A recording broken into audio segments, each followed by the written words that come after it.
Bonjour et bienvenue, nouveau podcast. Aujourd'hui, j'espère qu'on va rire. Ouais, bon, on verra. Avec un humoriste. Je vais commencer avec un coup de gueule. OK. Ok, tu m'as dit que tu gardais ta casquette, Mike. Ouais.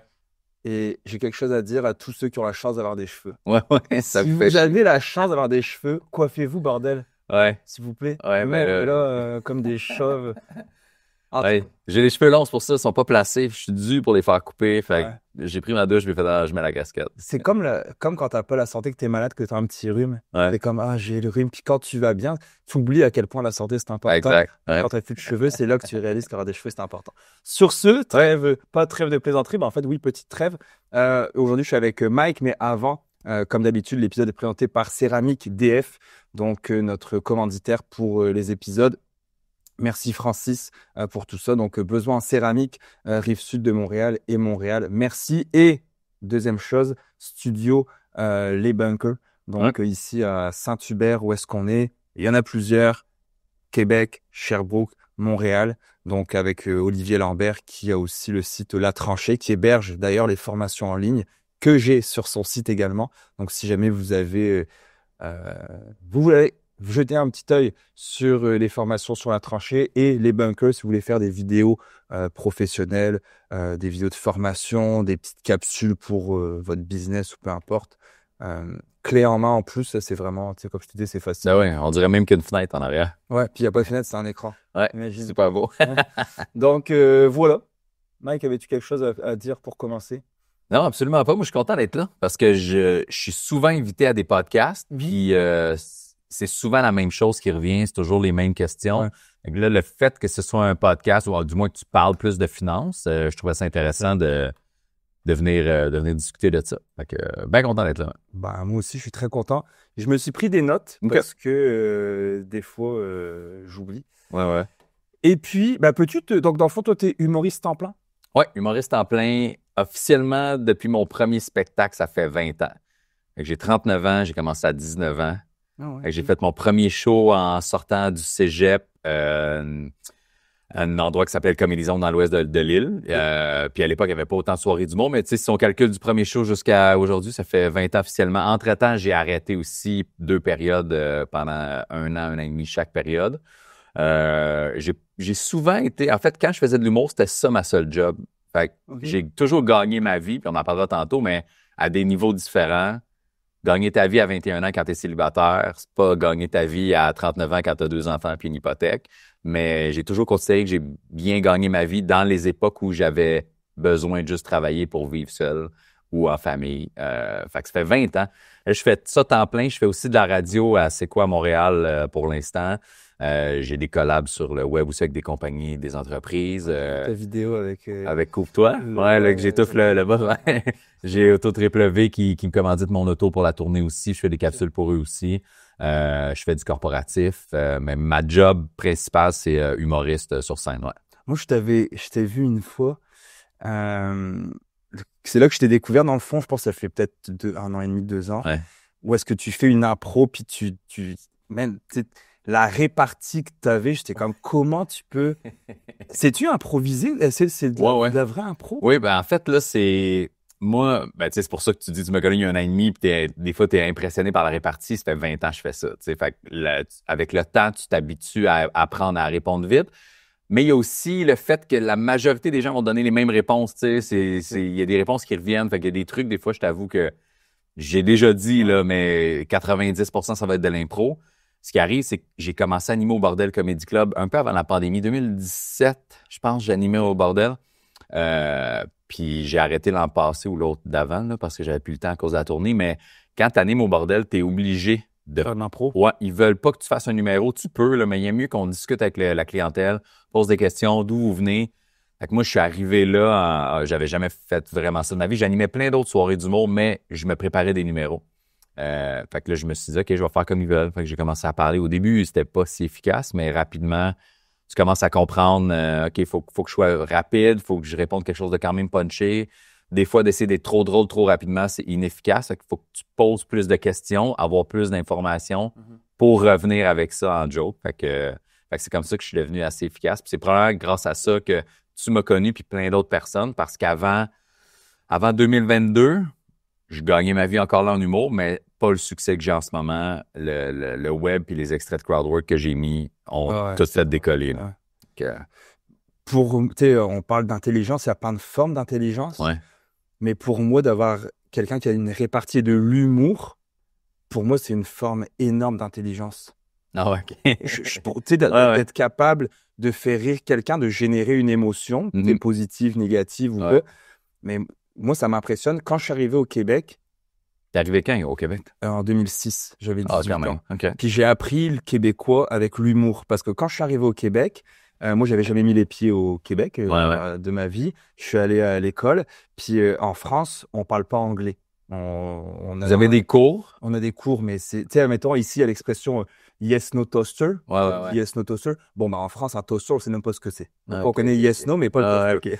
Et quand je suis arrivé à l'école, les gens ils disaient « Ah, Caliste, tabarnak » et tout. Et j'étais comme « Ils sont vraiment bons en anglais. » Ah, tu pensais que c'était des mots anglais? Exactement. Puis après, finalement, on m'a dit que non, c'était pas des mots anglais, c'était des sacs. Puis quand j'allais en cours, chaque jour, il fallait que j'arrive avec un nouveau mot québécois qui m'apprenait. Donc, je me souviens, j'avais 18 ans, je pratiquais dans moi, je disais tabarnak, tabarnak. Ouais. J'essayais de le pratiquer parce que dans pour avoir l'accent, ouais, c'est ça. Et j'ai appris avec Martin Matt, j'ai appris mon anglais avec Martin Matt, qui avait à l'époque Louis-José Houd. Je capotais de comment... et l'humour au Québec est extrêmement fort, hein. Versus nous en France, bon, on a les Gad Elmaleh, on triche un petit peu, les Jamel Debbouze, Eric et Ramsey, etc. Mais au Québec, c'est un truc qui m'a marqué, c'est à quel point l'humour est extrêmement fort. L'école de l'humour, etc. En fait, c'est que nous, rapidement, on est tombé dans le stand-up comme les Américains avant vous en France. Parce que la France est restée longtemps dans le quatrième mur avec... on fait un sketch. Quatrième mur, on fait un sketch comme s'il n'y avait pas de public. Puis on s'adresse pas à eux, on fait je suis chez le médecin, je m'adresse à mon médecin.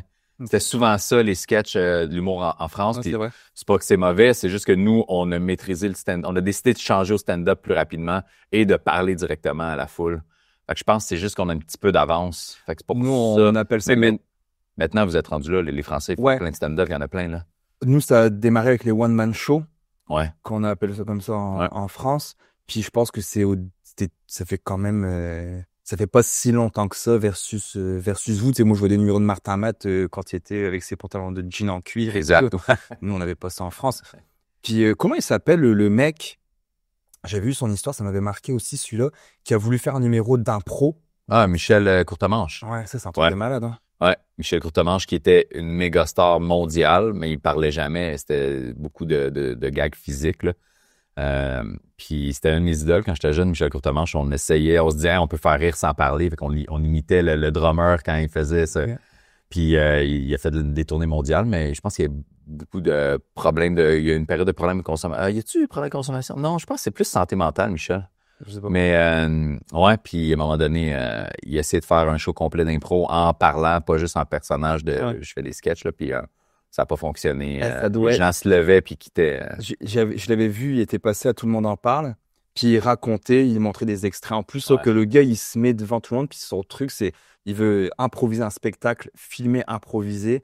Puis tu le vois là, qui sort des blagues, puis personne rit. Ouais. Puis même lui, je le connais pas, mais tu sais, dans le sens que tu le vois qui est comme OK, ouais, ça marche pas. Bon, je vais ça doit être terrible. Ben, improviser des blagues sur mesure, c'est super difficile. Quand tu as la chance de parler à quelqu'un, d'avoir un retour, là, c'est plus facile. Mais j'ai pas l'impression que c'était ça qui... Moi, j'étais jeune à l'époque aussi, là. J'ai pas vu vraiment d'image de ça, mais... Moi, j'en ai vu il y a pas longtemps. C'est ça, je pense pas qu'il s'adressait aux gens, puis ça aurait été plus facile dans ce sens-là, je pense. Moi, j'ai voulu... je me suis questionné quand j'étais plus jeune à faire l'école de l'humour. Ouais. Moi, je l'ai pas fait. Beaucoup. Ah non, tu l'as pas fait? J'ai auditionné, ils m'ont pas pris. Ah ouais? Ouais, j'ai auditionné à... Je faisais déjà de l'humour régulièrement. Je faisais des premières parties un peu partout dans les bars à travers le Québec. J'avais auditionné. Puis un des juges, j'avais déjà fait des shows avec lui. Puis il se souvenait j'étais qui. Puis il était « Ah, t'es super efficace. » Puis ils m'ont pas pris. Puis j'ai reparticipé à un concours plus tard. Puis il y avait une autre personne il y était trois là, à choisir quels étudiants rentrent, là. Puis il m'avait revu dans un concours. Puis c'est moi qui ai gagné le concours. Puis on partait en tournée à travers le Québec avec d'autres humoristes, avec P.A. Méthode, Jérémy Demé à l'époque. Puis... il m'avait dit, je te vois là, j'ai vu que tu as fait les auditions, je me souviens de toi, on t'a pas choisi, mais continue à bien travailler, tu n'auras jamais besoin de venir nous voir. c'est ce que j'ai continué à faire. Tu as dit quelque chose quand même, tu sais, tu as parlé de Jérémy Demé et PA Méthode. Ouais. On n'entend plus parler de ces gens-là. En tout cas, Ah, ben Jérémy est en tournée en ce moment. OK. Mais le problème, mais pas le problème, là, c'est qu'il y a beaucoup d'humoristes. Puis je pense que c'est impensable pour un spectateur régulier comme toi de suivre tout ce qui se fait puis de connaître le quotidien de tout le monde ou leur tournée. On est tellement beaucoup que, tu sais, je t'ai dit, ça fait 20 ans, puis j'ai vu ta face, tantôt, tu fais, je te connais juste depuis 1 an et demi. Ouais. Ben, à l'époque, si on faisait pas de télé, personne ne savait on était qui. Mais comment tu fais pour vivre de ça? Ben, parce que tu as un réseau de bars, puis le réseau de bars te connaît. Puis entre humoristes, on se connaît, on anime des soirées, on voit tout le monde passer. Après, tu bookes les gens que tu as du plaisir avec, tu es rentré fort. À l'époque, les gérants venaient beaucoup dans les soirées d'humour. Il y avait même des fois des petits producteurs qui se promenaient dans le temps des auditions avant les galas Juste pour rire ou à Québec.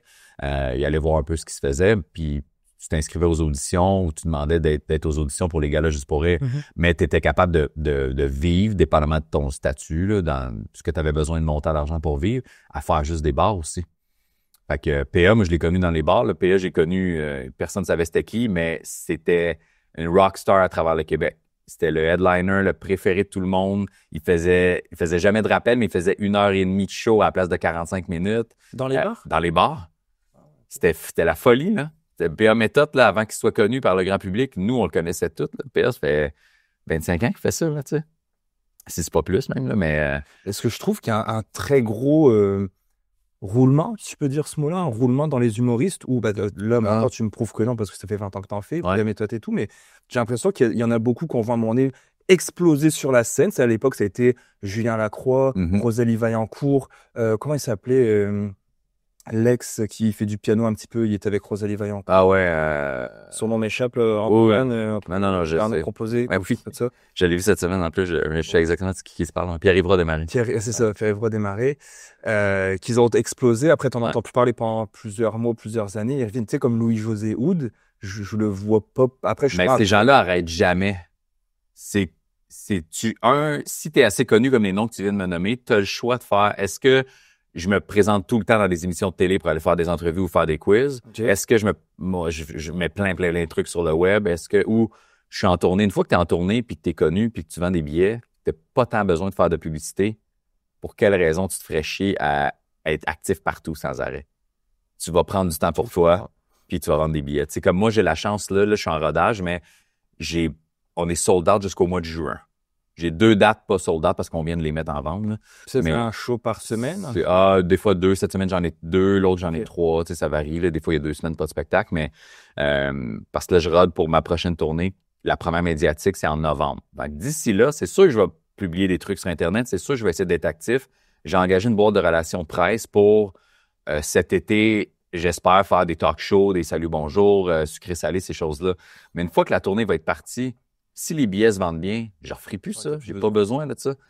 Mais Louis-José n'a jamais arrêté. Là. Et Rosalie, elle n'a jamais arrêté. Moi, je les vois régulièrement. Quand ils ne sont pas en tournée, ils font du rodage, ils vont aller au bordel, ils vont faire du corporatif, des fois de la pub, des fois des trucs télé. On n'arrête jamais. Là. Fait que ça dépend où tu suis les humoristes. Jérémy Demé est en tournée encore, je pense, en ce moment. Là. Okay. Louis-José, il termine sa tournée bientôt. Il est encore en tournée. Mais il n'a pas besoin d'être actif, il vend. Dès qu'une salle de spectacle sort, dès qu'une salle de spectacle sort la billetterie, ça vend énormément. Simon Leblanc, est-ce que tu connais Simon Leblanc? Ouais. Simon Leblanc, là, c'est le gars le moins actif réseaux sociaux. Là. C'est juste du bouche à oreille, puis il vend des billets, puis on le voit jamais nulle part. Mais les gars n'arrêtent jamais. Là. PA, il fait de la radio à Montréal, mais on n'arrête pas. Puis j'ai vu une émission de télé cette semaine avec Martin Petit, puis il disait, quand le public découvre quelqu'un au Gala des Oliviers, là, ben vous êtes 10 ans en retard. Ça fait déjà 10 ans qu'il roule. Ça fait déjà 10 ans. Guillaume Pinault a gagné son premier Olivier. Ça fait 19 ans, Guillaume, qui fait de l'humour. 15 ans qu'il fait de l'humour. Les gens ne savent pas à quel point...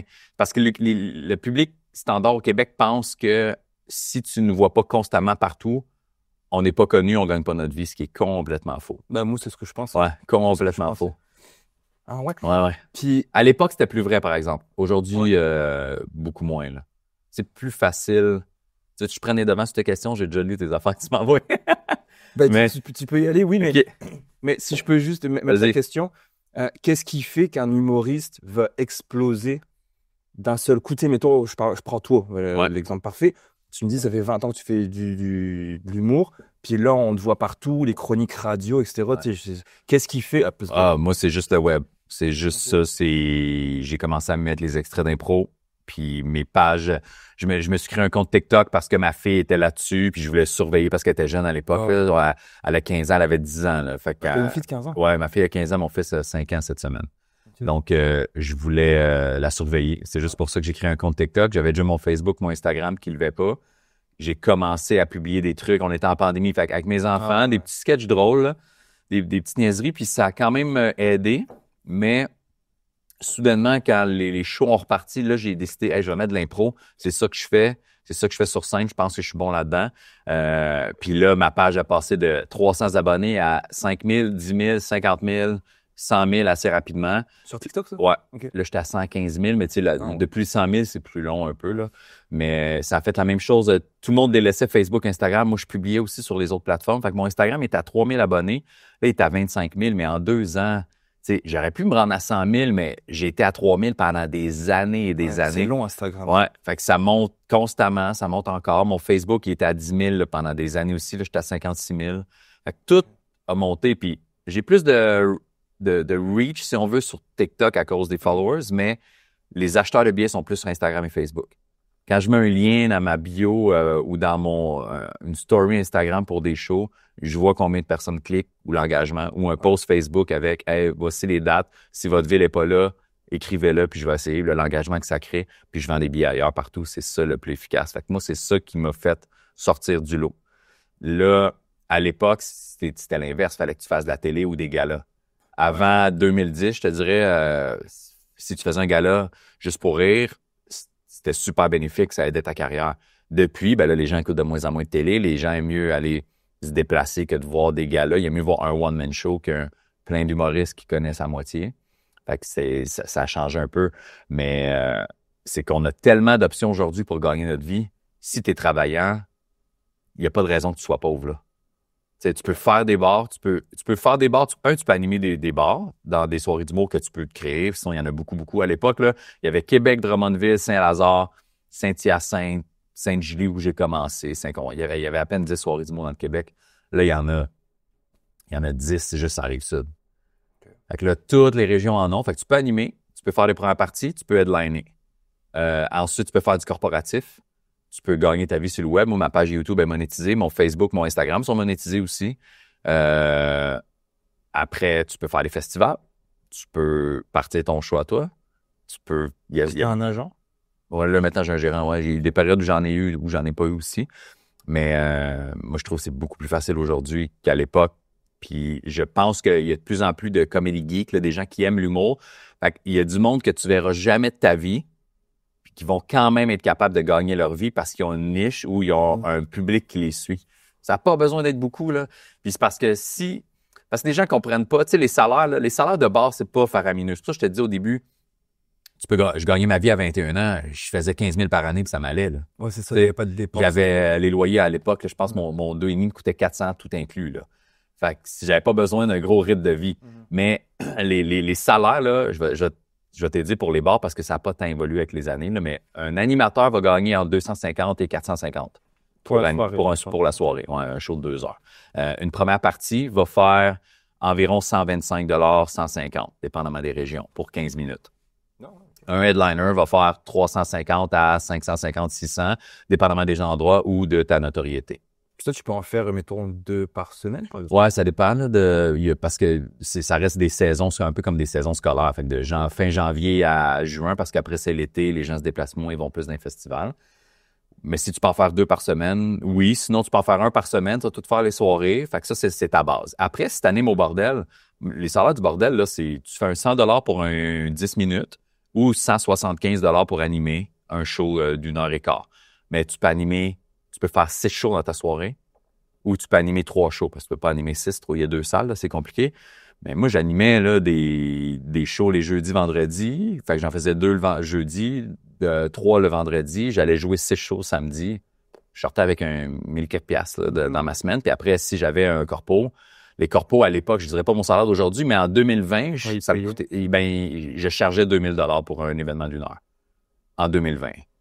Fait que là, je suis plus loin que ça aujourd'hui, là. Fait que c'est plus ça que je charge, mais je veux pas le dire, là. Mais, fait que c'est ça. Si tu fais des trucs télé, des entrevues télé, il y a des minimums UDA. Fait que j'ai fait des entrevues télé. T'es juste là pour passer une entrevue. Puis les minimums, dépendamment du temps que t'es en entrevue, ça peut aller de 250 à 1000 $. Moi, j'étais allé à Salut Bonjour, j'ai reçu 900 $, tu sais, juste pour être en entrevue. Parce que t'es avec l'Union des artistes. Ouais, exact.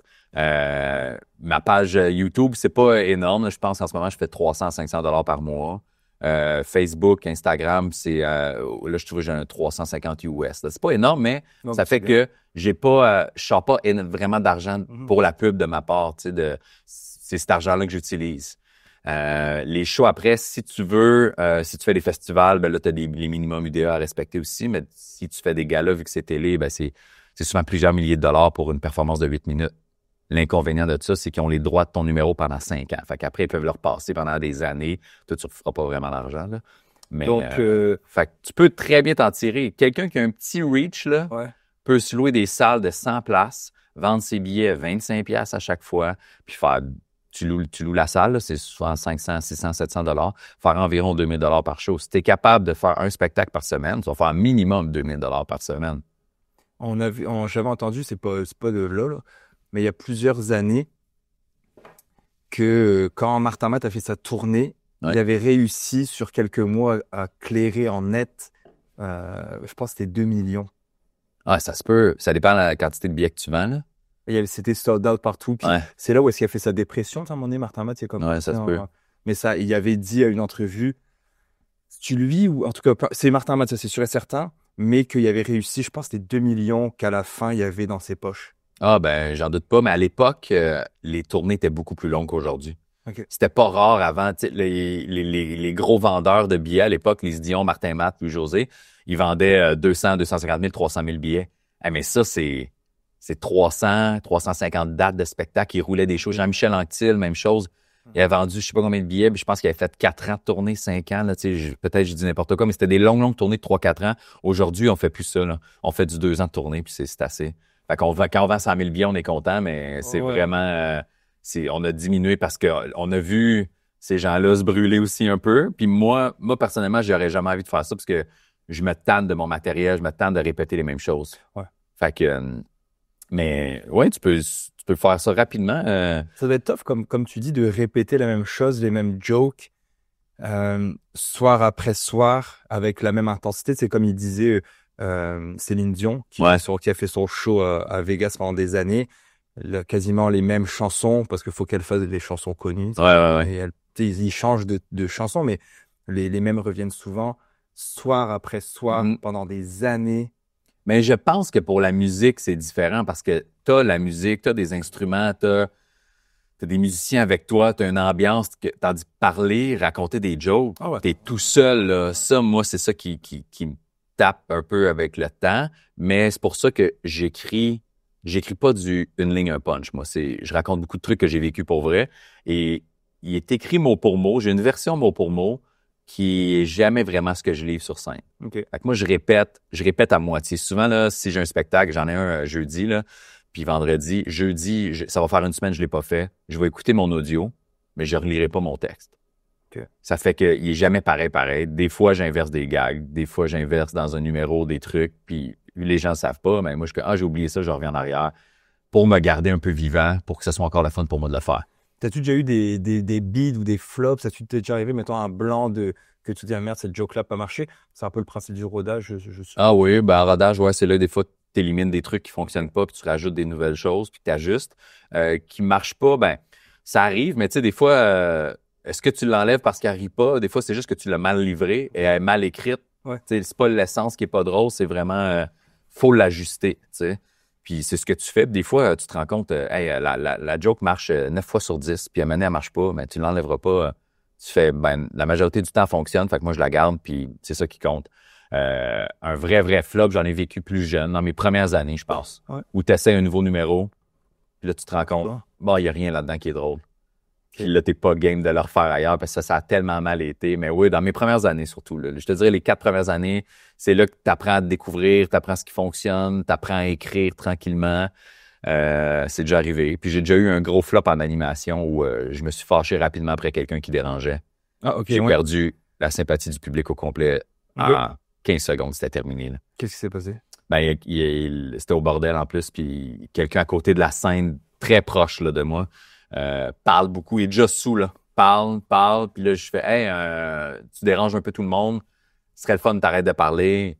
Si tu veux, on peut jaser. C'est quoi ton nom? Tu viens d'où? » Puis il veut pas me répondre, mais il continue à déranger puis parler avec ses amis. Je fais « Tant qu'à intervenir, tu vas me parler. » Puis il me répond pas, puis je l'ai envoyé chier tout de suite. J'ai juste fait un esti de cave, t'as aucun respect. Tout le monde est là, tout le monde a payé, toi tu te déranges, on n'est même pas capable de commencer le spectacle, puis t'oses même pas me parler quand tout le monde attend après toi. Je l'ai envoyé chier, mais là, tout le monde a commencé à me détester. Ah ouais, comment ça? Ben, j'ai été trop agressif rapidement, je pense. J'avais pas eu de rire encore parce que j'avais pas fait de gag. J'essayais juste de contrôler ce moment-là avant de commencer, puis j'ai pas été capable. Puis je l'ai envoyé chier. Puis tout le monde a fait « Ah, OK, là, il est pas content. » Hey, j'ai essayé après de faire des gags, là. Puis personne riait. J'ai présenté le premier invité en faisant « Hey, je m'excuse, je suis désolé, faut que je te présente. » Puis j'ai présenté, je sais pas, je pense que c'était Guillaume Wagner. J'ai présenté Guillaume Wagner. Lui, il a eu des rires. Après, à chaque fois que je remontais sur scène, je chantais l'énergie là, lourde de gens qui étaient « On l'aime pas, lui. » Puis j'ai vraiment perdu toute sympathie. Puis après le spectacle, j'étais allé voir le gars, puis j'étais quand même...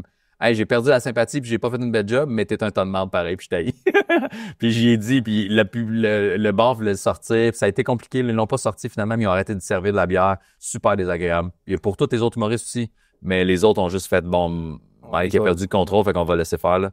On va faire nos jokes, puis même s'ils parlent, on s'en occupe pas, mais... J'en vois de plus en plus des trucs d'humour, des petits clips où les gens, ils parlent, puis qu'ils se font que l'humoriste sur scène le coupe, puis dit, gars, c'était plus drôle. J'en ai vu un justement en France quelques jours. Puis c'est une gang, sont plusieurs. Puis mon impression, puis l'impression de l'humoriste, c'est qu'ils se chicanent. Ouais. Tu l'as-tu vu, ça? Non, ben j'en ai vu beaucoup passer, là, mais ça me dit quelque chose. Mais ils sont en train de se chicaner dans la foule, dans les rangs. Ouais. Puis l'humoriste les arrête pour dire, comme, guys, vous dérangez. Puis là, ils se mettent à l'insulter. Ouais. Puis finalement, il les sort. Il y en a un qui se lève, un deuxième qui se lève, ils se mettent à s'insulter. Je suis comme, voyons donc. Mais ça a toujours existé, ça. Ah ouais, mais ça doit On le voit, avant les réseaux sociaux, quand je commençais, là, il y a 20 ans, les shows aujourd'hui sont à 8 heures le soir. Hein. À l'époque, ils étaient à 9 h, 9 h 30. Ah, c'était commun. Les gens étaient déjà déchirés avant de commencer. Fait que c'était commun des hecklers, des gens qui criaient, qui parlaient. Fait qu'on était déjà habitués à ça. La différence, c'est que c'était pas une mode, le crowd work, on en faisait moins, mais on le faisait quand même, puis ça fonctionnait. Là, je pense que le fait qu'on le filme souvent, le public aussi a envie de se faire parler. Puis des fois, volontairement, ils vont te déranger pour c'est grâce à moi qu'il y a un clip drôle. Là. C'était moi qui faisais partie de ça. Puis moi, je me le fais écrire souvent parce que je me suis fait connaître avec l'impro puis le crowd work. Il y a des gens qui m'écrivaient avant mes shows. Je vais être assis là. J'espère que tu vas m'envoyer chier. Okay. Fait que là, je leur répondais, hey, j'envoie pas chier les gens pour rien. Je parle, puis on dit envoyer chier, j'envoie pas chier les gens. C'est juste que je suis très baveux dans mes interactions, là. Mais si les gens dérangent, je suis vraiment désagréable des fois. Mais je pose des questions, tu me réponds, je vais t'agacer, je vais être baveux avec les réponses que tu m'as données. Mais souvent, ce qui était drôle, c'est que les gens qui m'écrivaient d'avance, quand je posais des questions pendant le show, ils répondaient jamais. Je peux pas te parler si tu réponds pas. C'est ça. Je vais pas te pointer, je sais pas de quoi t'as l'air, on est dans le noir, tu sais. Fait que j'interagis avec les gens qui répondent. Mais ça crée un peu ce besoin-là du public de « je veux qu'il me parle », mais tu vois ça, dans mon nouveau show, j'en fais presque pas du crowdwork. Je suis tanné. C'est un spectacle. C'est vraiment... Parce qu'à la base, si j'en ai parlé, on avait une entrevue au bordel, il y a pas longtemps, on était plein d'humoristes parce que ça fait plus que 10 ans qu'ils sont là, je pense, ou 10 ans. Puis j'étais le premier à mettre des extraits d'impro, à part Sugar Sammy. Ouais, c'est vrai, Sugar Sammy. Puis Jérémy Demé à mettre un petit peu aussi, là. Il y avait personne qui se filmait dans les bars qui mettait des extraits d'impro en 2022. J'étais le seul. Puis c'est comme ça au Québec, là. Pas aux États-Unis, mais au Québec. Puis c'est comme ça que j'ai réussi à grossir mon following puis vendre des billets. Mais ça fait que là, aujourd'hui, tout le monde en fait. Tout le monde. Moi, il y a des humoristes qui m'appelaient « Hey, avec quel logiciel tu montes? Est-ce que tu filmes tout le show? Est-ce que tu filmes à chaque show? » Là, j'avais acheté des DJI, des micros. Quel gear t'achètes? Fait que là, je me mettais à conseiller tout le monde. Puis là, tout le monde fait ça maintenant, là. Tout le monde se filme, font exactement ce que je faisais. Ils vont prendre les mêmes applications. Puis c'est des amis à moi, puis ça me fait plaisir. C'est juste que là, je suis tanné, là. J'en ai tellement fait pendant 2 ans. Les gens venaient me voir pour ça. J'en mettais dans mon dernier show. Là, c'est pour ça aussi que j'ai parti un podcast, c'est pour ça que je mets des extraits de chroniques radio. Pour ça que j'ai sorti mon show sur YouTube. Je veux que les gens voient que je suis drôle dans d'autres situations. Je suis capable d'être drôle dans d'autres choses, tu sais. Fait que là, j'ai plus envie tant que ça d'en faire du crowd work. Dans mon dernier show, je pose une question à un moment donné. À la date, il n'y a pas eu tant de jus qui est sorti de ça. Fait que je sais même pas s'il va en avoir. Puis je vis très bien avec ça. Le show est bon, le show est à mon goût. Ouais, non, mais c'est ça. Après, Fait que, tu peux t'adapter aussi, il n'y a pas de souci avec ça. puis l'affaire aussi, c'est que ça attire une crowd très masculine, le crowd work baveux. Là. Les gars aiment beaucoup ça, les filles moins. Puis je reçois de plus en plus de messages depuis le rodage de mon nouveau show de gars qui ont amené leur blonde, leur copine. Puis ils disent hey, ma blonde, elle t'aimait pas parce qu'elle voyait les extraits d'impro puis elle trouvait que t'étais trop baveux. Puis elle a adoré ton show puis elle trouve ça le fun que t'en étais pas fait vraiment d'interaction. Je suis comme, et voilà. Fait que ça amène notre public. une nouvelle clientèle, ouais. Puis j'ai appris quelque chose, je suis content parce que je me disais, parce qu'il y a j'ai l'impression qu'il y avait beaucoup d'humoristes, je me disais comment ils vont pouvoir finir jusqu'à la retraite avec ça. Mais en fait, comme tu disais, il y a plein de différentes sources de revenus que tu peux avoir financièrement parlant. Puis ça dépend de ton statut. Là, comme j'ai dit tantôt, en 2020, ça coûtait 2000. Une compagnie me voulait pour une heure, ça coûtait 2000. Là, aujourd'hui, on n'est plus là, mais ça fait que si j'en ai un à tous les mois, c'est ma base. Après, mon dernier one-man show, moi, je l'ai produit. Là. Fait que si on dit produire un spectacle, là, en théorie, tu devrais fronter de l'argent pour avoir toutes les dépenses publicitaires et tout, mais quand tu y vas à mesure, moi, je suis allé à mesure, j'ai été surpris par le succès, en fait. Là. C'est qu'au début, je réservais des salles de 100, 150, 200 places. On se vendait vraiment rapidement. J'ai commencé à louer des salles de 350, 500. Puis quand je dis louer, j'ai pas besoin de les payer d'avance. Ça, c'est un deal avec la salle. Ils font, ma salle coûte 1000, 2000, 3000. On vend des billets. On déduit ce montant-là. Je te donne le reste. Fait que j'avais aucun argent à sortir de ma poche. Là. Ça. Puis, tu sais, ça, je peux les dire, les salaires, parce que les gens sont pas fous. Là, mais tu sais, si je vends mes billets 30, 35, 40 $, mais calcule 30, t'as pas les taxes, mettons 30 $ à 100 places, ben on est à 3000. Si c'est une salle de 100 places, souvent, ça coûte environ 600 $. Fait que 2000, 2500 dans mes poches. Fait que là, je faisais ça toutes les semaines. Après, on est tombé à la salle de 200, 250, 300. Puis là, quand tu arrives à des salles de 500, puis 700, puis que là, tu as un deal souvent, à ces salles-là, ils vont acheter ton spectacle. Ils vont acheter ton spectacle un montant fixe, que c'est sûr que tu fais. Puis après, on split les profits. 70% à moi, 30% à la salle. Ou 80 à la salle, ou whatever ce que tu vas dealer, là, tu sais. Fait qu'il y a des shows où moi, je remplissais, puis j'étais comme, bon, on vient de faire 8 000 à soir, là. 10 000, 12 000, là. Fait que c'est très rentable si t'es capable de... Puis personne ne sait vraiment je suis qui, là. Moi, je me fais reconnaître une fois par journée, puis c'est ça, là, tu sais. Puis mon crowd est 25-40, là, les gens de 40 et plus, 45 et plus. Ouais, ils ont aucune idée. Ils n'ont aucune idée je suis qui. Puis j'ai fait des galas depuis que je fais de l'humour, là, ça fait 15 ans qu'à toutes les années, je fais des captations télé. Des trucs qui ont passé à UniTV, à Canal D, à Nouveau, à Radio-Canada. Mais tu sais, la télé a un peu moins de place à travers le quotidien des gens, là. Fait que pour qu'ils te voient, il faut vraiment qu'ils écoutent à une heure précise, ou sinon, il faut que tu sois là quotidiennement dans une série ou en entrevue ou animer une émission. Mais fait que tu te sors des bons salaires quand tu es capable de remplir des petites salles régulièrement, là. Donc, si tu fais bien tes devoirs, avec ce genre de montant-là d'un coup, puis que tu gardes un niveau de vie assez bas, tu es capable d'investir ton cash, puis d'avoir après un... Ouais. Moi, là, sans dire combien je fais aujourd'hui, là, ça fait des années que je vis que mon rythme de vie est entre 50 et 80 000. OK. Puis l'an passé, tu sais, si tu veux qu'on parle d'investissement, l'an passé, je suis allé à la banque, puis il y a presque un an, puis pour faire une traite bancaire, j'avais besoin d'un montant, tu sais, tu ressors, bon. Puis là, dans mon compte, il y avait 145 000, tu sais, puis le gars dit, t'as pas beaucoup de placements avec nous? Je fais, non. Il dit, tu veux-tu rencontrer un conseiller financier? Je fais, ouais. J'ai rencontré le conseiller, puis il dit, là, combien t'avais? Je dis les montants, il dit, mais t'as encore cet argent-là dans ton compte? Il dit, qu'est-ce que tu dis? C'est dans ton compte en banque? Ouais. OK. Ouais, dans mon compte chèque, là. Il dit, mais qu'est-ce que tu vis avec quoi? Je dis, ben, j'ai pas, tu sais, mon hypothèque, elle me coûte, on est deux, là, moi, ma copine, elle me coûte 1600, là, notre hypothèque. C'est 2000, tout inclus, notre hypothèque. On a un petit jumelé à Candiac, là, dans le vieux secteur, qui nous a coûté 350 000. On vit un peu en dessous de nos moyens, en fait. C'est ça le hack ultime. Ben oui, tu sais, mon auto, j'ai une vieille BMW 2015, elle me coûte rien, là, elle est payée, là. Tu sais, j'ai pas de... Tu sais, je vis vraiment... je t'avoue qu'il y a des années où je faisais 40, 50, je trouvais ça serré. Ouais. Mais là, quand j'ai commencé à faire plus, j'étais comme, je suis capable de m'en tirer facilement avec 70 par année, mais Là, Statistique Canada, pas de cette année, mais une famille de 2 adultes, 2 enfants dépense en moyenne, c'est 68 à 70 000 par année. OK. Ici au Québec. OK. Pour donner une idée aux gens, là. Mais, tu sais, c'est ça, c'est que j'ai eu des périodes de produire le dernier show, ça a été vraiment bénéfique. Ça a fait aussi que ma valeur corporative pour des événements corporatifs, elle a triplé, tu sais, et plus. Fait que quand il y a des gens qui demandent des trucs, puis les demandes de collab aussi, j'ai la chance de... Je suis pas un influenceur, mais il y a plusieurs demandes de collab, puis moi, je suis pas le genre de gars qui va être comme « Hey, achetez cette tasse-là! » Puis pour un post à une story, puis un post à 500$, tu sais. Fait que les collabs que j'ai, ben ils valent la peine. Je me tais. Tu comprends? Il y en a, c'est des panneaux publicitaires, ça me fatigue. Exact. Fait que, tu sais, la collab que tu as vue avec Couvre-toi, ouais, c'est drôle, ça. elle est fun parce qu'on a les mêmes valeurs. C'est une entreprise familiale, ils sont le fun, mais puis oui, je fais des vidéos pour eux, pour de la publicité pour eux.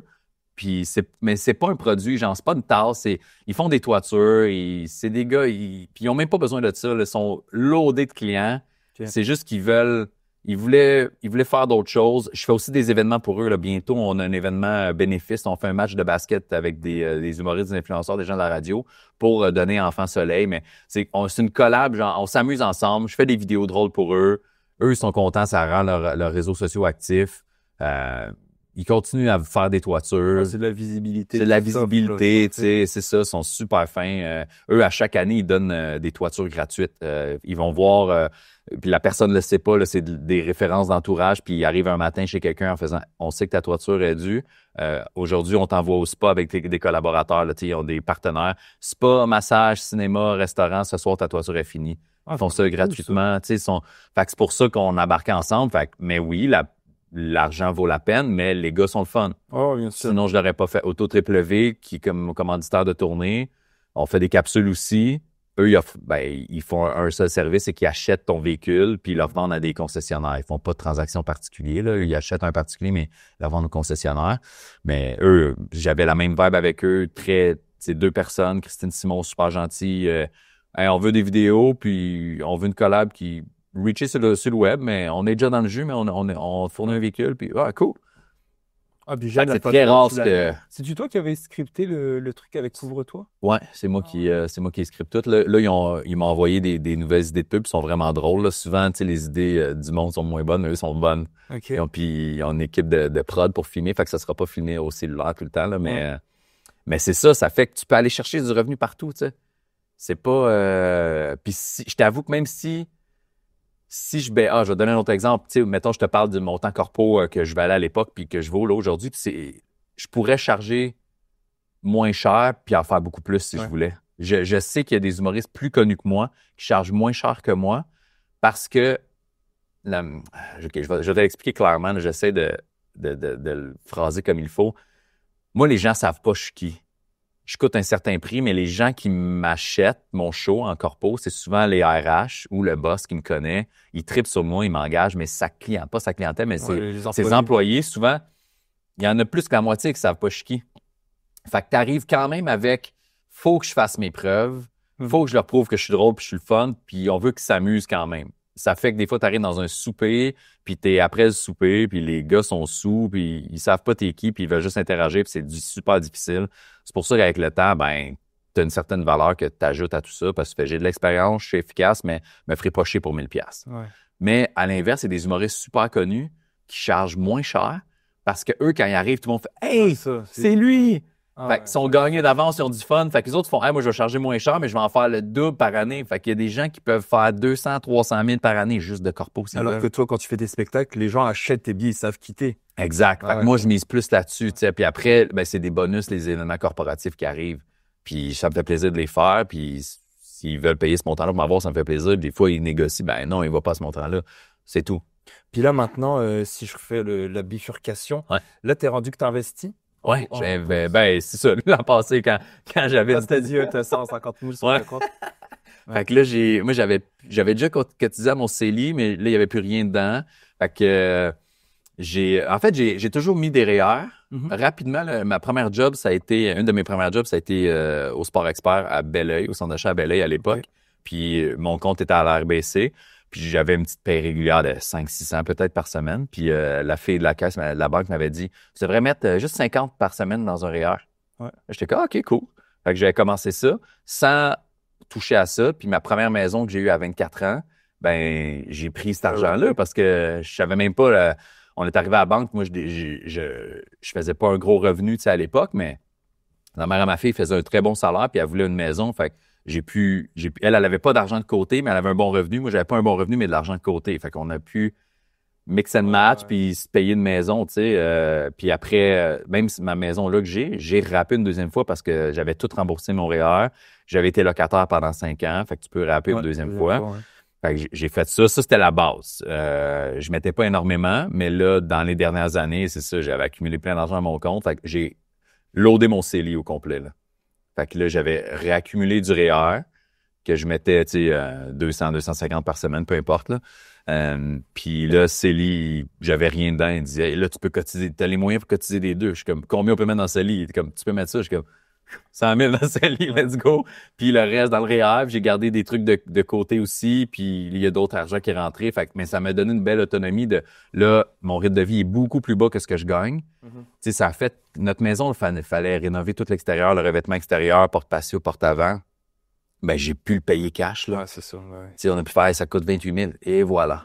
Merci, j'ai plus à me casser la tête, j'ai pas de prêt, j'ai pas de marge de crédit, j'ai rien, tu sais. C'est... Mais avant, comme je pense que tu me l'avais écrit, tu avais eu un petit peu de dette. Ah, j'ai été... quand j'ai eu ma maison, en fait, là, je suis tombé un peu dans... Je voulais avoir l'air d'un gars qui faisait de l'argent, mais je ne faisais pas d'argent. Ouais, Okay. c'est beaucoup de monde comme ça. Oui, ça, c'est vrai. En fait, là, c'est... Quand je te disais au début, j'ai arrêté de faire de l'humour 2 fois. Ouais. Moi, j'ai eu ma fille à 24 ans et j'ai eu ma maison 1 an après. C'était...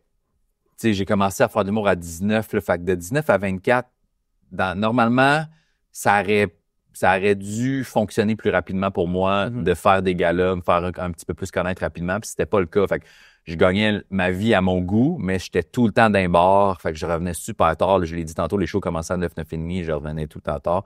Là, j'avais un enfant de maison, j'étais un petit peu tanné de ça. Fait que j'ai arrêté de faire de l'humour. Puis j'ai commencé à, je peux faire quoi? Fait que j'ai essayé de vendre des balayeuses, faire plein de trucs, tu sais, mais vendre des traitements de pelouse, j'ai fait du marketing de réseau, là, j'étais pour Visalus, là, qui était... Fait que, mais tu vois, c'est là que je suis tombé dans l'engrenage de... Visalus, c'était des shakes protéinés, là, mais eux, ils misaient sur, si tu vends tant par mois, tu as une BMW, on te paye ta BMW. Ce que j'ai réussi à faire. Fait que je suis allé m'acheter une BMW. À 35 000, un X5. Une 2008, elle coûtait 35 000 plus taxes, puis je faisais 35 000 par année. Fait que je suis allé chercher la BMW. Visalus payait mon 600 $ que ça me coûtait par mois, mais...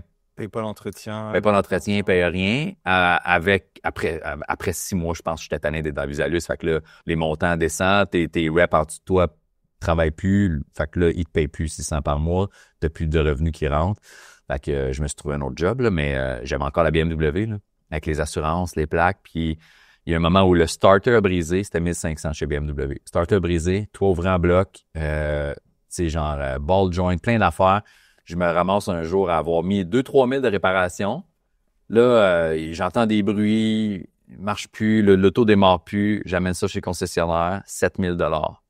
J'ai pas cet argent-là. Là. Ouais. Fait que là, j'ai mis ça sur ma carte de crédit, 7 000 $. Puis ça a juste continué comme ça. Là, les pneus à changer, c'est des pneus C'était le X5? Le X5, ouais, c'est un gros VUS. Les gros pneus rendent flat, ça coûte 2500 pneus. OK. Fait que j'ai loadé, j'avais 2 cartes de crédit, une de chez Desjardins, une de chez RBC, qui est toujours celle que j'ai actuellement, que j'ai montée à 23 000. Et eux, ils augmentaient ma limite à chaque fois que j'étais proche. Ah bah oui. Carte de crédit RBC loadée à 23 000, carte de crédit Desjardins à 6 000. Là, je payais mon hypothèque sur ma carte de crédit parce que j'avais plus assez d'argent. Là, j'avais arrêté de faire de l'humour, j'avais des petites job-ins, Visalus, ça marchait plus. Ça a été vraiment l'enfer. Fait que mon truc, ça a juste été de prendre, dès que j'avais de l'argent dans mon compte, je mettais tout sur ma carte de crédit pour payer plus que le minimum. Puis je me limitais dans mes dépenses, mais j'utilisais la carte au besoin. Fait que, tu sais, si mon minimum c'était 500, mais j'essaie de mettre 800 dessus, puis là, j'ai plus d'argent dans le compte. Fait que je vais à l'épicerie, ça coûte 50, je mets ça à la carte de crédit. Dès que ma paye rentre, je le remets. Fait que je payais plusieurs fois par mois, tu sais, à chaque paye, en fait. Ouais. Mais j'avais aucune liquidité, là. J'avais pas d'argent. La mère m'a fait une chance qu'elle était là pour le gros salaire. Puis il y a des mois où c'était elle qui baquait l'hypothèque. Puis après, moi, j'y remettais. Puis, tu sais, ma BM, finalement, là, j'ai dû la... Elle était tout pétée, là. Puis je faisais beaucoup de routes parce que j'étais humoriste. Puis j'ai commencé à travailler chez du proprio comme photographe immobilier. Fait que tu te promènes sa route encore plus. Fait que l'usure a été... tu sais, l'auto, là, je l'ai remis à un concessionnaire. Il m'offrait 4 000 pour. Il me restait 10 000 à payer, là. Fait que là, j'ai pris l'auto la moins chère qui était une Jetta manuelle, vitre à main, pas d'air clim, pour avoir les plus petits paiements possibles. Tranquillement, j'ai été capable de sortir de ça. Quand j'ai vendu ma BM le mois passé, en février, j'avais une série 4 M Performance. C'était ma voiture de rêve, ok? C'était vraiment, quand j'étais gamin, tu sais, moi, j'étais pas bon à l'école, donc j'étais pas voué à un grand avenir, selon mes profs et mon père, mais ça, c'est pas grave. Et quand j'ai pu me la payer, je pouvais me la payer. Puis la BM, on l'a eu depuis 2022, je l'ai jamais vu passer dans mon compte. Ouais. C'est dans le sens que j'en avais assez de ça. Ouais. Mais le problème, c'est les gens qui s'achètent sur un véhicule de luxe, mais qui n'ont pas l'argent. Ouais. Ça, c'est difficile. J'ai eu 2 crevaisons l'année passée. Pareil, c'est des Rennflat. C'était 1000 et quelques, 1500 le pneu. 2 crevaisons. À un moment donné, vu que le pneu avant droit ou avant gauche, peu importe lequel, a brisé, on les a changés les 4 au complet parce qu'ils étaient comme presque dus. Ouais. Il y en a un autre qui a pété.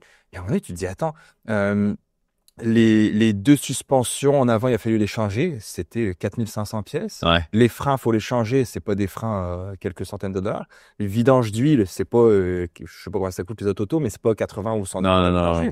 À un moment donné, c'est que les assurances, c'est 3500 par année, je pense, mes assurances. Ouais. À un moment donné, tu te dis, bon, bah, ouais. Mais moi, je pense que le problème, c'est ça. C'est les gens qui... Puis pas juste les autos, les maisons aussi. C'est pas parce que tu passes pour une hypothèque de 800 000 que tu devrais aller chercher une hypothèque de 800 000. Ouais.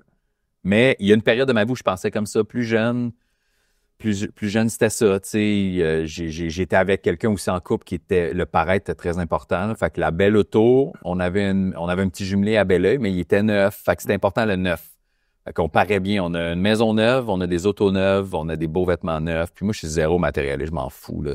Puis avec, tu sais, genre, là, si la voiture que j'ai qui est commanditée, là, si j'ai plus la commandite, je vais pas m'acheter une auto neuve. Je vais m'acheter un vieux Jeep, whatever quoi, tu sais, qui date de 10 ans. Je m'en fous. Genre, c'est la chose que je déteste dépenser. Même si je pourrais aller me chercher un véhicule neuf, cash, à 90 000, j'ai pas envie de faire ça. C'est une dépense inutile pour moi, tu sais. Comment s'appelle le biais? Il y a un biais cognitif que je cherche. Je pense que en anglais, c'est le Spotlight Effect. Ouais. Tu connais-tu ça, là? Qui est... Les gens, ils pensent que c'est eux les personnages principaux de... Mettons, le personnage principal... Je suis dans la rue, ben, j'ai l'impression que tout le monde me regarde. Ouais. Puis il y a Charlie Hayde qui s'appelle, c'est un mentaliste français. Ouais. Puis il est dans la rue, puis il y a la caméra qui est de l'autre bord d'une grosse rue passante, puis il parle à la caméra. Puis il dit, alors là, vous voyez, je parle, je dis n'importe quoi, puis les gens passent, puis ils me regardent.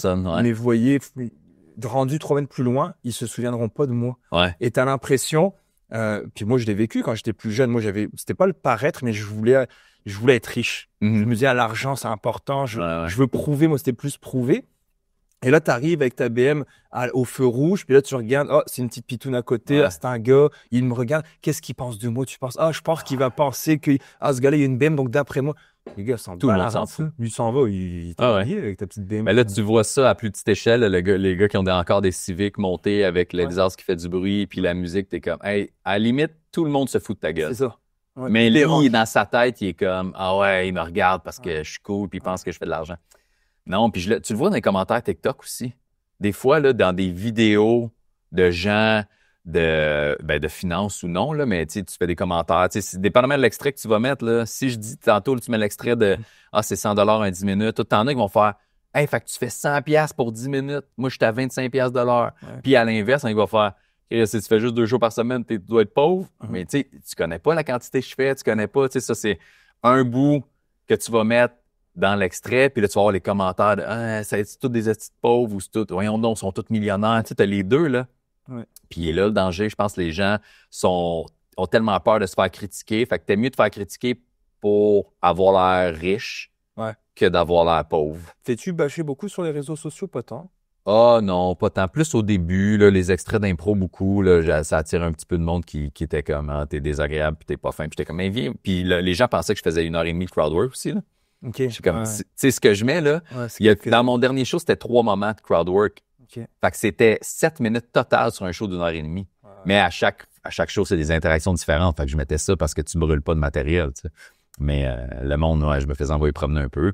Après, tu sais, je m'en fous un peu. Des fois, je m'amuse puis je réponds puis ça fait reacher l'algorithme. Ouais, mais c'est ça. mais Ouais. sinon, je perds pas tellement de temps avec ça, tu sais, mais On a reçu il y a quelques semaines Nicolas Monette sur le podcast. C'est un CPA fiscaliste et il y a un MBA. Puis lui a fait un cahier d'études sur la retraite sur le RRQ, qui a été, pas juste lui, là, il y a d'autres mondes, des big shots de la finance, ouais. qui ont fait un cahier d'études, qui sont passés dans les médias, etc., avec leur cahier d'études. Puis on a mis des clips sur le RRQ, justement, que si tu prends ta rente à 60 versus 65 versus 71.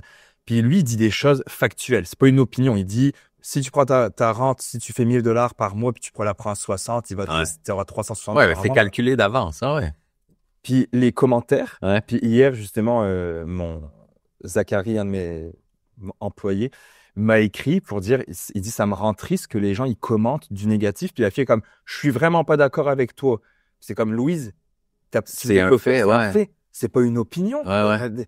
Puis les gens commentent. Et en fait, moi, dans ma tête, au début, j'étais comme, si tout le monde connaît l'investissement, je vais me rendre pauvre parce que tout le monde va se mettre à investir. Puis Les gens connaissent rien. Mais non, et même s'ils connaissent, ils ne le font pas. Ils vont trouver tu sais, moi, on a des publicités, pas des publicités, que Zachary, justement, il fait.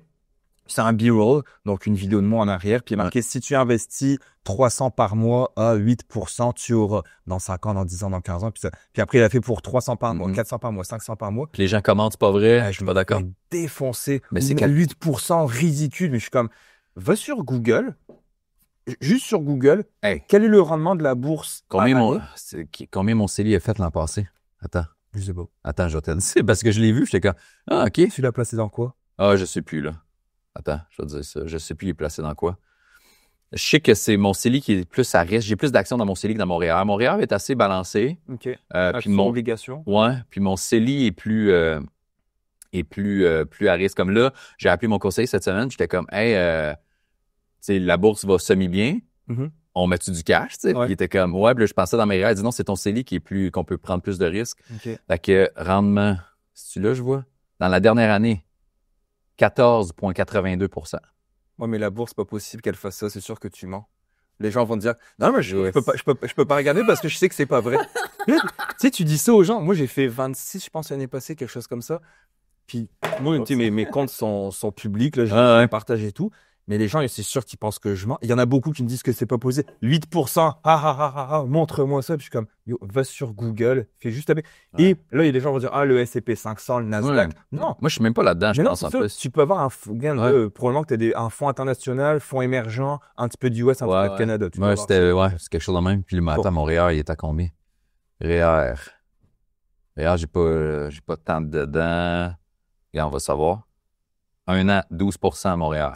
5 ans, puis je suis dans le... Tu sais, tu as des critères, là. 1 an, 12%, 5 ans, 8,57%.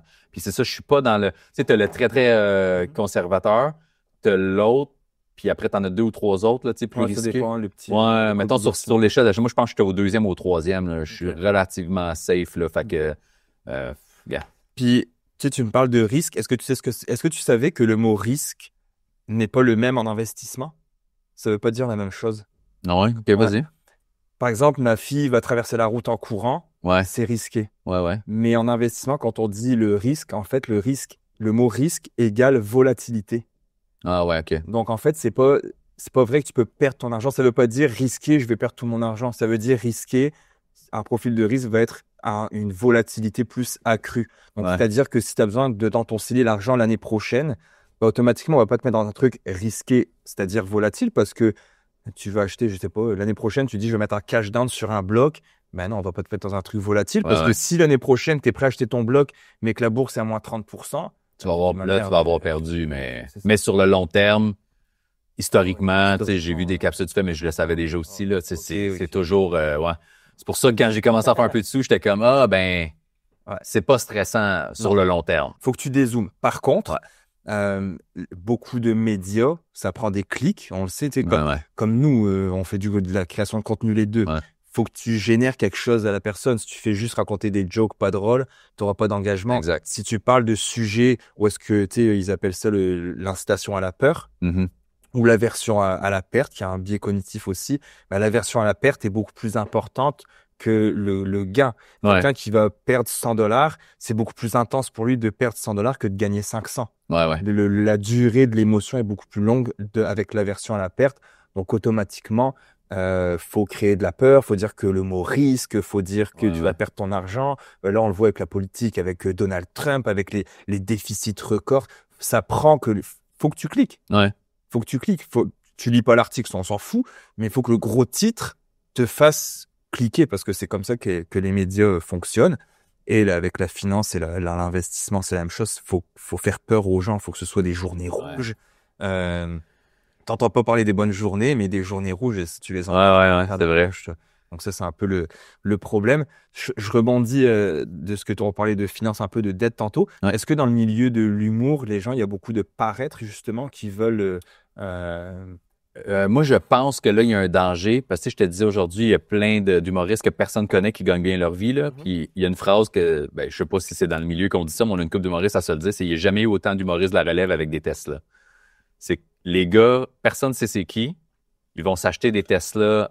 Il y en a qui les achètent cash là, aussi, là, tu sais, là. Mais personne ne sait c'est qui. Ils ont, mettons, un moins de reach que moi, fait encore moins connu que moi. Ouais. Ça donne une idée à quel point on peut faire de l'argent quand même. Puis, mais ils vont s'acheter. OK, Une j'ai une grosse Tesla neuve, puis j'ai mis les options, puis il est sorti 80 000. T'es comme, ouais, mais tu sais, t'as des impôts à payer. Tu sais, on est travailleurs autonomes, tout rentre in, là. Ouais, Mais après, tu payes l'as tes ton impôts. 50 d'impôts à payer ou 45 ou 30, dépendamment de la braquette que t'es. Fait qu'il y a peut-être un danger avec ça, que les humoristes, on a l'habitude, pas moi, là, mais beaucoup d'humoristes d'être pas notre affaire.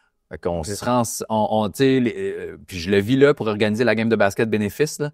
J'ai écrit au gars, j'ai besoin de ton numéro si tu veux sur ton chandail, quelle grandeur tu portes, puis quel niveau tu as joué pour faire les équipes équivalentes. Puis les gars m'écrivent numéro 8.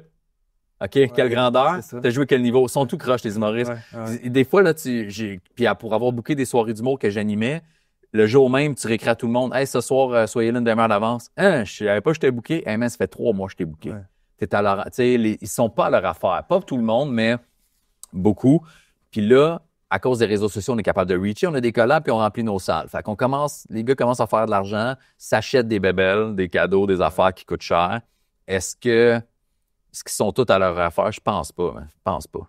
Non, de toute façon, la majorité de la population ne l'est pas. Donc, Ouais. Fait que, 60% vivent de paye en paye. Ouais. En Statistique Canada, C'est vrai. une bonne idée. Là. Mais le danger avec la job d'humoriste, en fait, c'est pas la job d'humoriste, c'est d'être travailleur autonome. Puis, ceux qui n'ont pas d'enfants, ils se lèvent à midi, 1 heure, ils font des vidéos sur TikTok, puis ils ont un show le soir. Fait que si c'est ça ton beat de vie, puis que t'es pas à ton affaire, mais que tu fais du cash, t'es peut-être propice à mal gérer tes affaires. Il est là le danger. Moi, la différence, c'est que j'ai vu mes 2 parents ont fait faillite 2 fois.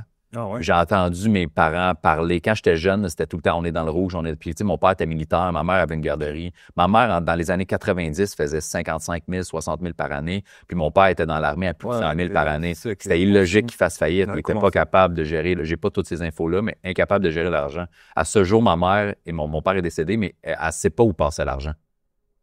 Tu comprends?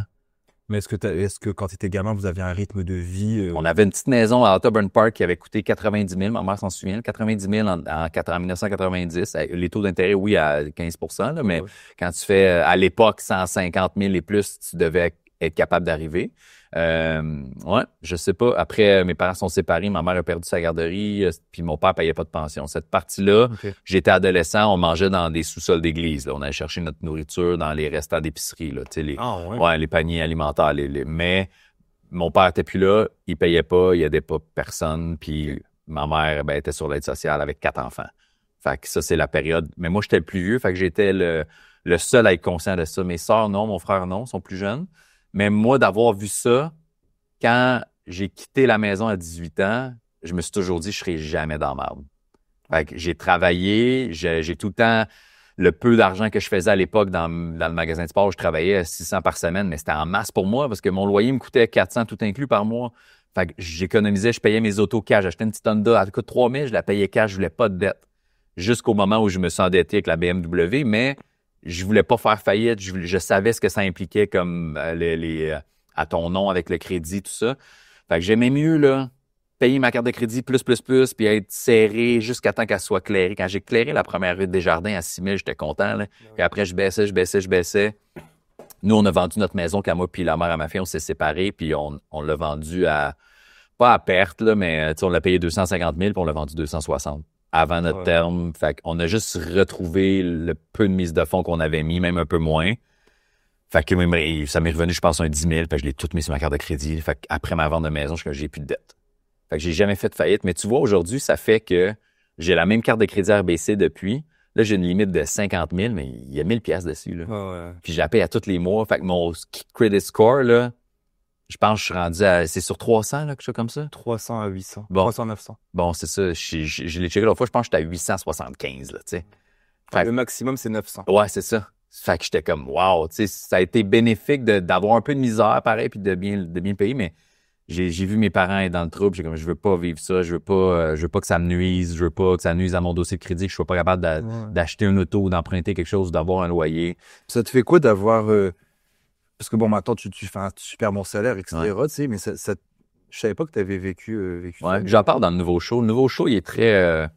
T'as-tu vu mon dernier show sur YouTube, toi? Non. Non? OK. C'est ça. C'est des numéros, mais tu sais, j'ai toujours eu un humour où j'aime ça me parler de moi puis de me confier, en fait, que les gens apprennent à me connaître, tu sais. Parce que c'est... En fait, avant d'avoir le succès que j'ai, là, dans 2022, ben, les commentaires que j'avais, le monde disait « On a l'impression que t'es notre ami. C'est cool quand tu jases de toi. Tu sais, on a l'impression que t'es un autre chum dans le salon. » Fait que j'étais comme « OK. » Fait que je misais là-dessus dans les numéros. Puis le deuxième show est un peu ça, puis j'en parle. Là, je dis que moi, je suis parti de chez moi à 18 ans, parce que je me suis fait mettre dehors par le nouveau chum à ma mère qui m'a foutu dehors, qui me faisait vendre de la drogue au cégep, tu sais. Puis cette période-là d'avant, ben, avant que lui arrive, on n'avait pas d'argent, puis on mangeait j'allais avec ma mère là, chercher les petites bacs de carton avec des restants de salade, puis du lait congelé juste avant qu'il passe date, puis là, tu triais ton pain moisi. Là. Il est passé date de 2 jours, mais la moitié est bonne encore, fait qu'on jette les autres. Puis, fait que c'était ça, tu sais. Fait que c'est pour ça que, j'ai vu mes parents dans le trouble, je voulais pas l'être. À 18 ans, j'étais déjà en appartement, j'avais intérêt à être à mon affaire. Là. Personne ne me guidait. Là. Mon père, il était dans l'armée, il était parti à l'étranger. Fait que c'est pas lui qui m'a aidé, qui m'a guidé. Puis ma mère, ben, était avec un gars qui venait de me mettre dehors. Fait que ça a pris plusieurs mois avant qu'on reprenne contact, là. Fait que j'avais intérêt à être à mon affaire.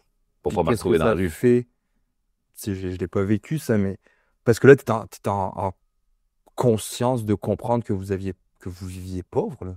Ouais. Pauvre, je pense que c'est le mot, là. Ouais. Puis à l'école, avec tes chums. Ben non, on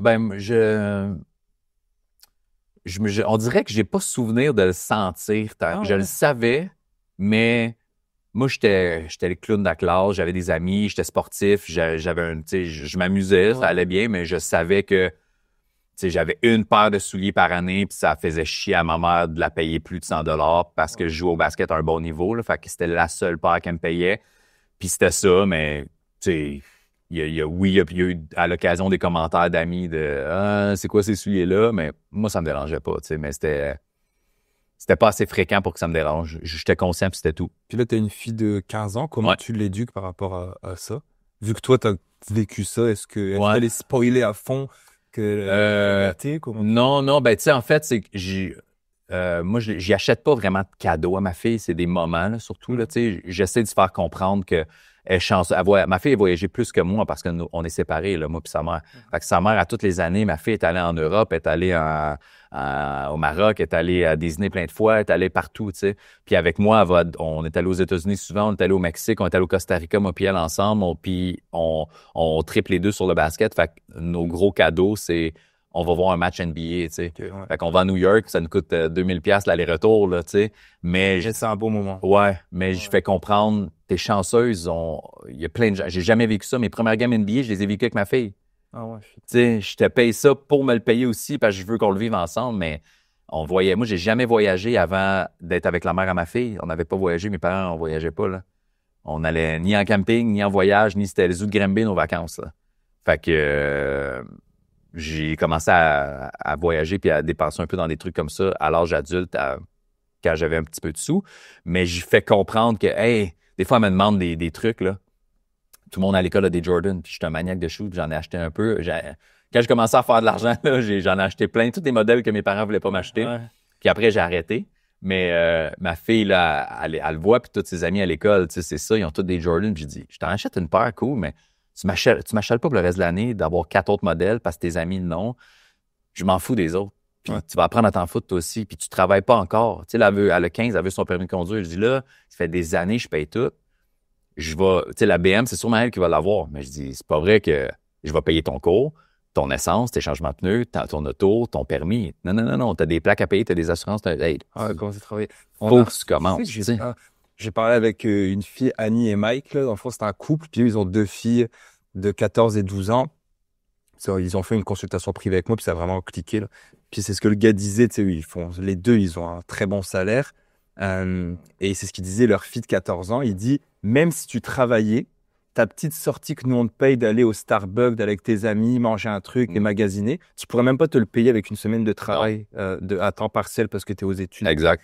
Puis c'est un truc qu'on travaille fort en ce moment. Moi, en tout cas, avec ma petite fille, elle a juste 6 ans et demi. Ouais. Mais elle est ultra gâtée. Sauf que je vois qu'elle manque de résilience, je vois qu'elle manque de, pas de courage, mais elle veut pas travailler. Elle a tout cuit dans le bec. Hey, je te donne ma fille, là, ça me fâche, ça fait 2 ans que j'y propose ça. Ma fille est tout le temps sur son téléphone, 14-15 ans, tout le temps sur son téléphone. Elle est bonne pour faire du montage. Et des fois, on fait des journées ensemble, elle filme des trucs, elle met ça en story. J'ai dit, je vais te payer. Moi, je fais du behind the scenes dans mes shows. Tu sais, là, en rodage moins, mais c'est mon gérant qui filme tout. Puis mon gérant, il est pas bon. Là. Il est pas habile, il filme pas bien, puis il monte pas bien. Fait que j'ai dit à ma fille, je vais te donner 50$ par vidéo. Fait que tu filmes. Tu filmes déjà quand on est ensemble. Ouais. Puis tu fais des montages. Je vais juste avoir des petites demandes spécifiques. Puis une fois que tu me rends le vidéo, même s'il n'est pas parfait, je l'ajusterai. Mais tu vas avoir défriché. Je te donne 50$. Ça va te prendre à peine 1 heure, tout ça. Ouais. Tu viens avec moi en show. Elle aime ça venir voir les shows. Fait que je dis, tu filmes déjà tout. Ah, ouais, OK. Elle l'a jamais fait. Puis à chaque fois, je dis, hey, tu sais que tu aurais pu faire 50$ ce soir. Ouais, ça me tentait pas. Mais t'as fait quoi? Un jasé sur Snapchat. Tant pis pour toi.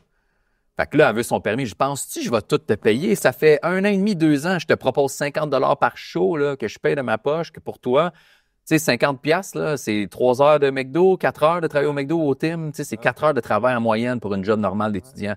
En 1 heure ou en une soirée de relaxer dans une loge, tu fais ça.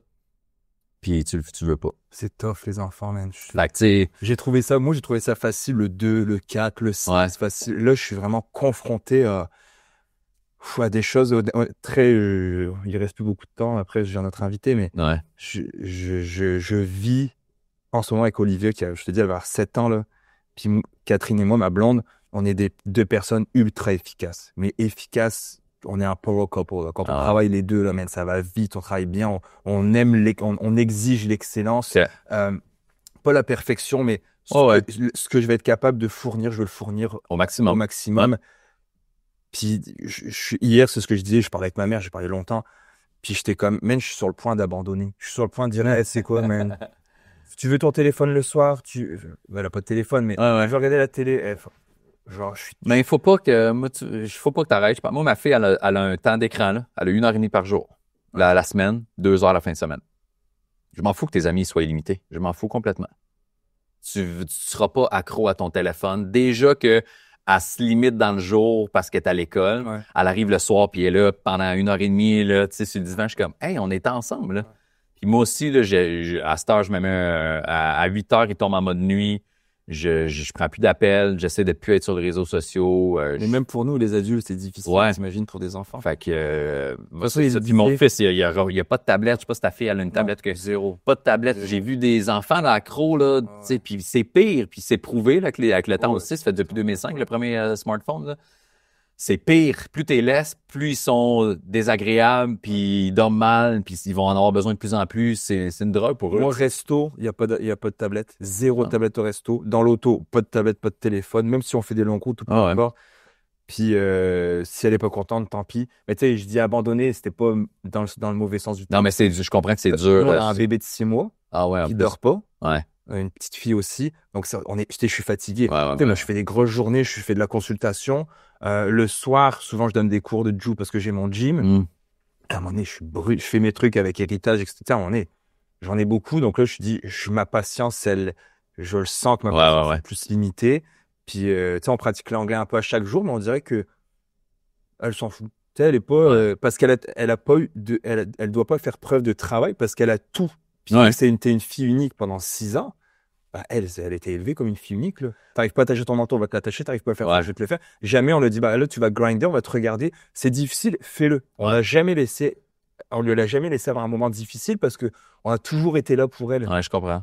Donc, Ben, tu sais, moi, j'ai fait ça avec ma fille, mais à un moment donné, il va falloir que tu lâches parce que je l'ai vécu un peu. Tu sais, ma fille, au primaire, c'était difficile, l'école, puis moi, un peu moins, mais quand même aussi. Mais moi puis sa mère, on faisait presque les devoirs à sa place parce que c'était tellement pénible, ouais, c'était tellement long. T'es comme, la réponse, c'est B, écris ça, on écrit ça de même. Non, ça, c'est une faute.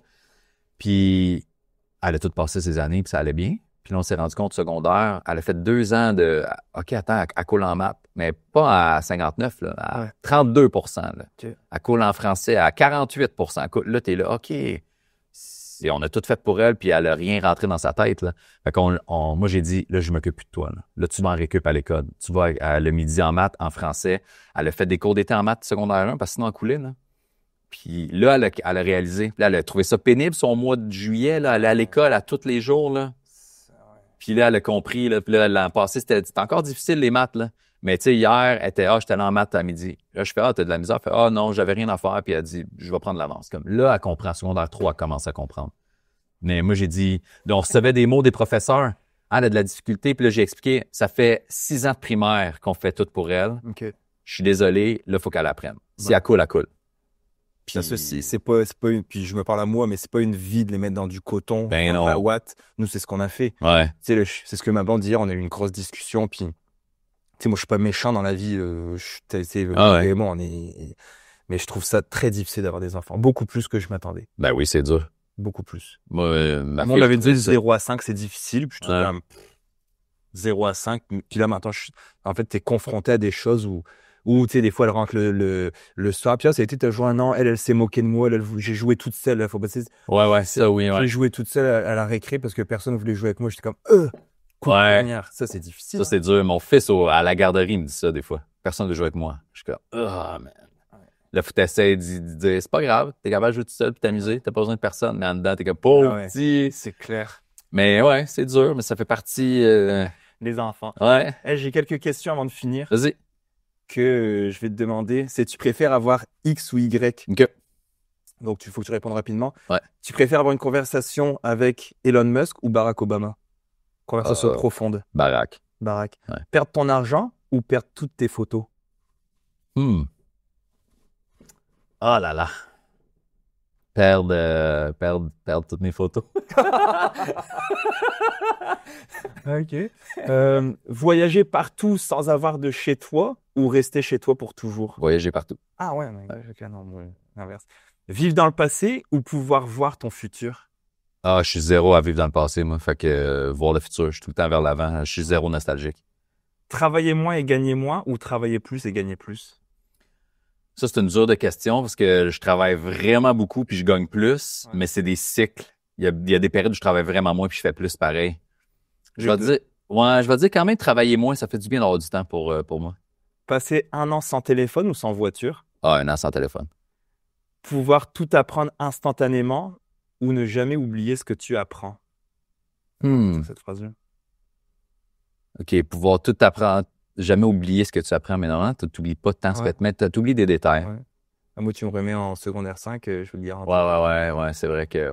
je dirais apprendre tout instantanément, ouais. Puis là, ça va être bonne celle-là. Être le plus intelligent dans une pièce ou le plus drôle dans une pièce? Le plus drôle. Ah ouais? Ouais. Le plus intelligent, des fois, c'est lourd. Mais le plus drôle, il y a toujours, ça attire la sympathie, puis plein de discussions de fun, puis... Ouais. Puis je termine avec surcoté ou sous-coté. OK. Donc surcoté ou sous-coté. Est-ce que pour toi, quand on parle d'investissement immobilier, est-ce que c'est surcoté maintenant ou sous-coté? Je pense que... je sais pas. J'investis pas en immobilier, fait... Parce qu'on voit plein de formations, plein de... Ouais.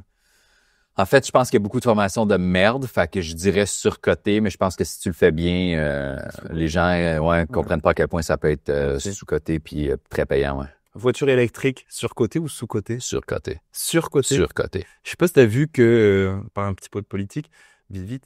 À chaque fois, je dis que ça se termine, mais Non, moi j'ai du temps, mon gars. il y a 6 grosses nouvelles mesures du gouvernement Legault là, qui est sorti hier, et 6 grosses mesures qui vont impacter les gens, et 2 des 6, c'est sur les véhicules électriques. Ah ouais? Donc maintenant, ils vont rajouter une taxe sur les véhicules électriques qu'ils n'avaient pas avant. Ouais. La fameuse taxe de luxe. Et maintenant, nous, on a une taxe sur le carbone, puis Ouais, whatever. Bon, bah, les véhicules électriques, maintenant, vont avoir leur propre taxe pour pouvoir circuler sur la route. En France, parce que je suis un peu français. Ouais. Je suis français. En France, les véhicules électriques n'ont pas de taxe, etc. Sauf que les véhicules électriques sont plus lourdes. Les véhicules électriques sont plus lourds à cause de la batterie. Donc maintenant, ils ont mis une taxe pour les véhicules lourds et tous les véhicules électriques rentrent dedans. OK. Ouais.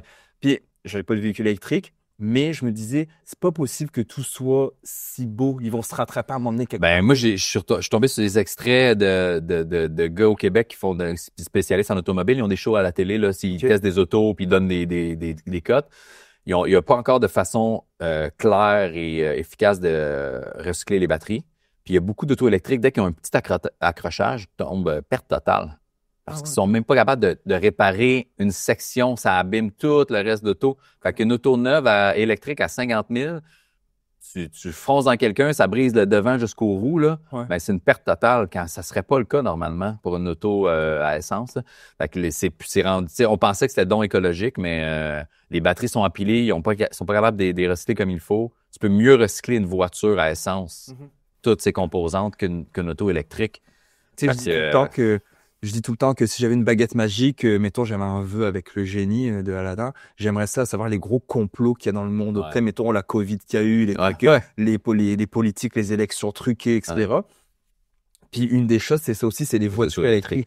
Je dis pas que je suis pour ou je suis contre. J'aimerais vraiment avoir le vrai truc. Est-ce que c'est écologique ou pas? Parce que on entend les deux côtés aussi. Puis vraiment, les batteries, le lithium, faut les creuser. On emploie des gens qui vivent de la misère pour aller extraire telle ou telle chose. Donc moi aussi, j'aimerais vraiment avoir l'heure juste de voici. La vérité, en plus, là, c'est que la solution, je pense qu'elle est simple. Un spécialiste automobile, je pense, peut-être je m'avance pour rien, là, mais c'est de transférer les autos à l'hydrogène. Oui, c'est ça, exact. Puis il y a des compagnies au Québec qui le font déjà. Au Salon de l'Auto, il y a une couple d'années, j'ai vu ça. Ils transforment. C'est juste, ça coûte cher. Ils disaient, tu prends ta voiture, ça coûtait 12 000 environ la transférer à l'hydrogène. Puis après, ben là, tu remplissais à chaque mois, là, mais c'est juste que si tu calcules une auto neuve, transférer à l'hydrogène pour être écologique, c'était vraiment cher. Ouais. Fait que les gens achetaient une auto à essence ou électrique, là, mais écologiquement, ça serait la meilleure chose. À suivre. Intelligence artificielle, surcotée ou sous-cotée? Je pense que c'est sous-coté en général, mais dans mon domaine, surcoté. Ouais, tu l'utilises pas pour tes... Très peu. Okay. Très peu. J'ai essayé avec faire écrire des trucs ou des thèmes, juste trouver des thèmes. Ça te sort des trucs tellement communs. Tout le monde est fini. Ouais, mais puis tu sais, pour l'intelligence, je veux dire, oui, pour du montage, je t'avoue qu'il y a des trucs AI qui sont vraiment nice pour améliorer une qualité de vidéo, mais sinon, pour mon domaine à moi, surcoté. Mais pour le reste, je pense sous-coté. Entrepreneuriat surcoté ou sous-coté? J'adore ça, mais c'est surcoté. Les gens ne comprennent pas à quel point c'est difficile d'être entrepreneur. Mais je ne reviendrai jamais salarié. Non, moi non plus. Puis, dernière chose, crypto-monnaie, surcoté ou sous-coté? Sous-coté, je pense. T'en as-tu du... J'en ai déjà eu pendant la pandémie. J'ai eu des petits up and down. J'ai rien perdu, en fait. J'ai juste sorti à ma ce que j'avais investi. Mais j'ai un ami qui avait mis dans du Shiba Inu là, pour le fun. Il avait entendu parler, puis il a fait comme 40 quelques mille avec quand ça a popé, puis il l'a sorti, puis il s'est acheté une maison pas longtemps après. Lui, ça l'a aidé. Là. Fait que... Tant mieux. Ouais. Merci, Mike. Hey, merci à tous, non? C'est très pertinent. J'aurais continué encore. Ouais. Mais tu reviendras. Ben oui, ça me fera plaisir. Te reprendre où on fera plus de jokes. Ouais. Et merci d'être ouvert comme ça. C'était cool. J'ai aimé ça. C'est plaisir. Des personnalités publiques qui osent parler justement de leur enfance, de l'argent, de dette, etc. Donc, merci. On peut te retrouver où? Instagram, TikTok? Facebook, TikTok, Instagram, YouTube aussi. Je mets pas mal tout, un peu partout. Puis sinon, mikebaudouin.ca pour les dates de rodage qui sont pleines jusqu'en juin, mais après, je continue jusqu'en 2027. Voilà. Parfait. Bon, ben, les amis, n'oubliez pas d'aller vous abonner à Mike, d'aller acheter les billets de spectacle. Quand ma fille va être plus grande, je vais y aller. Ouais. Quand je vais dormir un peu. Et puis, on se revoit pour un prochain épisode la semaine prochaine. Merci à Céramique DF encore une fois et les studios Les Bunkers. Et bonne journée. N'oubliez pas d'investir parce que le temps passe. Bye bye.